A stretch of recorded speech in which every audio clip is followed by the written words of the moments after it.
ভালো মন্দ খাবার রান্না করতে কোনো স্পেশাল দিনের প্রয়োজন হয় তো আমি এখানে রান্না করব আজকে খাসির মাংস। তার জন্য আমি এখানে প্রায় 1.5 কেজি পরিমাণ খাসির মাংস সুন্দরভাবে ধুয়েই তো একটি প্যানের মধ্যে দিয়ে দিচ্ছি। তারপর পরিমাণ মতো মরিচ গুঁড়া, ধনিয়া গুঁড়া, লবণ সব দিয়ে দিব, হলুদ গুঁড়া, আদা বাটা, রসুন বাটা, মানে যা যা লাগে মাংস রান্না করতে, পেঁয়াজ কুচি সব দিয়ে সুন্দরভাবে হাতে মেখে এই মাংসটা রান্না করব। আর এইভাবে হাতে মেখে মাংস রান্না করলে কিন্তু খেতে বেশি মজা হয়। তারপর দিয়ে দিলাম এখানে গরমাই মশলা আর তেজপাতা, আর দিয়ে দিলাম সরিষার তেল। আর সরিষার তেলে রান্না তো খেতে আরো মজা হয় বেশি। আর এখন হচ্ছে সুন্দর করে হাতে মাখা জাখা করে নেব। সুন্দরভাবে মেখে যত বেশি সুন্দর করে মাখাবেন তত কিন্তু খেতে মজা হবে। তারপর প্যানটি বসিয়ে দিলাম চুলায় দিয়ে তারপর সুন্দর করে ঢাকনা দিয়ে ঢেকে দিব। ঢেকে চুলার আগুনটা জ্বালিয়ে দিলাম। এখন সুন্দরভাবে রান্না হতে থাকুক। এই তো কিছুক্ষণ পর একটু নাড়াচাড়া করে দিচ্ছি। কিছুটা পানি উঠেছে, সুন্দরভাবে নাড়াচাড়া করে মিক্স করে দিলাম মশলাগুলো। আপনাদের কার কার কাছে এমন ভাবে মানে হাতে মেখে রান্না করতে ভালো লাগে? অনেকে কিন্তু কষিয়ে সুন্দর করে রান্না করে, আবার কেউ কেউ হাতে মেখে রান্না করে, কিন্তু আমার কাছে মনে হয় হাতে মেখে মাংস রান্না করলে ভালো হয়। আর মাংসটা যত বেশি কষানো হবে তত কিন্তু বেশি মজা হবে। তো আমি কিছুক্ষণ পর পর নাড়াচাড়া করে দিচ্ছিলাম, সুন্দরভাবে নাড়াচাড়া করে। এখন কিন্তু পানিটা অনেকটাই শুকিয়ে গিয়েছে। তারপর দিয়ে দিব মাংসের মধ্যে আলু।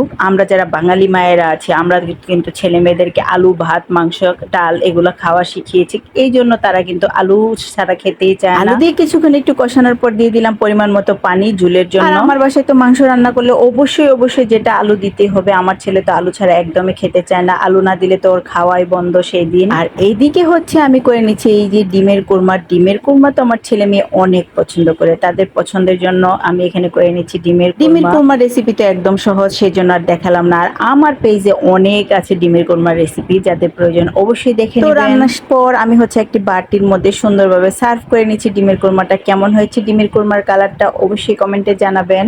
আর পাশে হচ্ছে এদিকে রান্না করে নিলাম দেশি মোরগের ঝোল। এই যে দেখেন একদম কালো কালো হয়ে গিয়েছে। দেশি মোরগের ঝোলটা এমনই হয়। আমার মেয়ে আবার মুরগির মাংস ছাড়া খায় না, তাই ওর জন্য হচ্ছে এই যে মুরগির মাংস রান্না করলাম। খাসির মাংস, গরুর মাংস, অন্য কোনো মাংস আমার মেয়ে খেতে পছন্দ করে না। তো মুরগির মাংসটাও কিন্তু আমি মাখা জাখা করে সুন্দরভাবে খাসির মাংসের মধ্যে রান্না করেছি, সেই জন্য আর এটাও রেসিপিটাও দেখালাম না। সবকিছু রেসিপি দিতে গেলে ভিডিওটা অনেক বড় হয়ে যায়। আর সাথে রান্না করেছিলাম সাদা পোলাও। এটা তো রান্না করা আপনারা সবাই পারেন, তার জন্য এই রেসিপিটাও দেখালাম না। এদিকে দুপুরবেলা এই যে আমরা দুপুরে লাঞ্চের জন্য খাবার বেড়ে নিচ্ছিলাম। এই যে আমার ছেলের জন্য খাবার দিয়ে দিয়েছিলাম, ও খেয়ে একটু বাহিরে যাবে, তার জন্য ওকে আগে খাবার দিয়ে দিয়েছি। আর রাতের ডিনারে ছিল এদিকে এই যে নান রুটি আর গ্রিল। এটা কিন্তু আমার ছেলে মেয়ের অনেক পছন্দ, ওরা অনেক পছন্দ করে খেতে নান রুটি আর এগুলো কিন্তু আমি বাসায় বানাইনি, এগুলো বাহির থেকে কিনে আনা হয়েছিল, তাই ওদের জন্য আমি এখানে সার্ভ করে দিচ্ছিলাম, ওরা খাবে তার জন্য। আমার ভিডিওটি কেমন লেগেছে, ভালো লাগলে অবশ্যই লাইক কমেন্ট শেয়ার করতে একদমই ভুলবেন না। আবার দেখা হবে অন্য একটি ভিডিওতে। আল্লাহ হাফেজ, আসসালামু আলাইকুম। সবাই ভালো থাকবেন, সুস্থ থাকবেন, টাটা, বাই বাই।